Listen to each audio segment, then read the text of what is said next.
Congratulations, you made it to chapter 6. And in chapter 6, The Spirit of the Jewish Martyrs, we're going to revisit a book that has the name Maccabees on it, only it's 2nd Maccabees. I didn't mention before, but there are actually several books of Maccabees.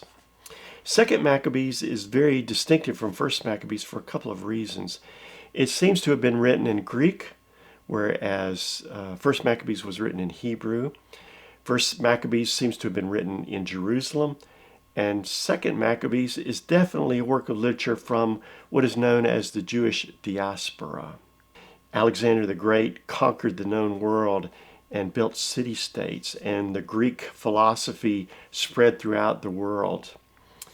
And Jews began to inhabit a variety of cities throughout the world because they were persecuted and chased out.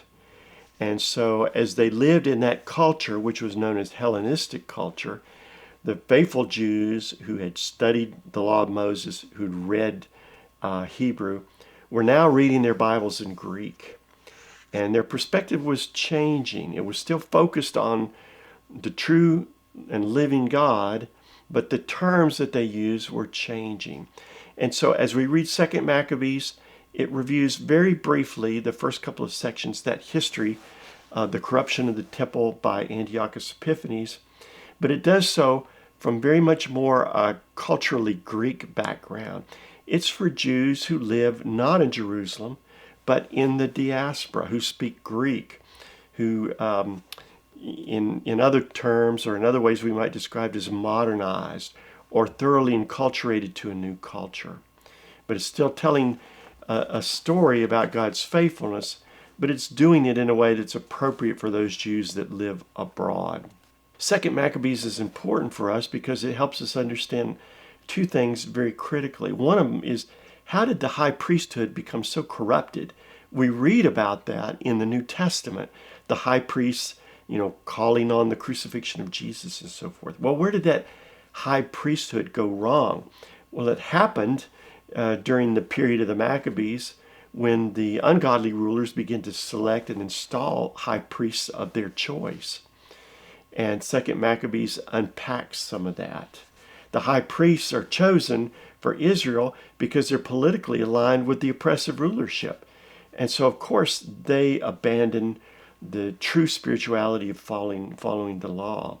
So that corruption of the high priesthood is an important theme here in this chapter 6. A second theme or event really that arises is the persecution of individual Jews who maintain their faithfulness even at the cost of their own lives. And so before there were ever Christian martyrs, we read about the persecution of early Christians and their deaths and their faithfulness unto death. Hundreds of years before that, 2nd Maccabees reports, and this is history, of the brutal murder of faithful Jews who stayed faithful unto death. They were persecuted, they were martyred, and the faithfulness of the martyrs. And so as you read this story, part of the heart of it, or the center of it, is the frankly brutal tale of the murder of these faithful martyrs. There's a mother who has 7 sons, and they all undergo martyrdom. And yet, the faith of the Lord is declared in the midst of that. And so it lays down a pattern that early Christians could look at and would expect that this could be the cost for faithfulness to God in the midst of an oppressive rulership, of dictatorship.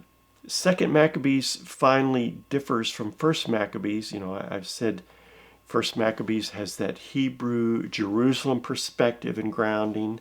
And this has frankly, a more worldly or cosmopolitan, a Greek perspective, a more contemporary, progressive, or modern perspective. But interestingly, the way that works itself out is 2nd Maccabees talks about things that 1st Maccabees never mentions. It talks more openly about God's presence. It talks about the theme of redemption. It mentions resurrection and even eternal life. And those are things that 1st Maccabees, never touches on. So in the older Israelite beliefs, these ideas hadn't come into existence yet. And now in 2nd Maccabees, you see the anticipation of these things, but not always in a way that we would want to hold up as a perfect example. Second Maccabees has that passage in it, and you'll read it in this chapter, where Judas Maccabees offers an offering on the altar for some of his soldiers who have disobeyed. And he uses that offering as a propitiation for the sins, hoping it will pay for the sins of those people. And we know that that's not how propitiation works with God, but that was the Jewish understanding at the time. And that passage you'll read is one of the primary reasons why the Apocrypha documents were not included in the New Testament or included in the Protestant Bible. So it's a compelling story. It's heart-rending, talking about the martyrs, and you'll see miraculously the emergence of these key ideas: redemption, resurrection, and eternal life. So I hope you'll find this story fascinating.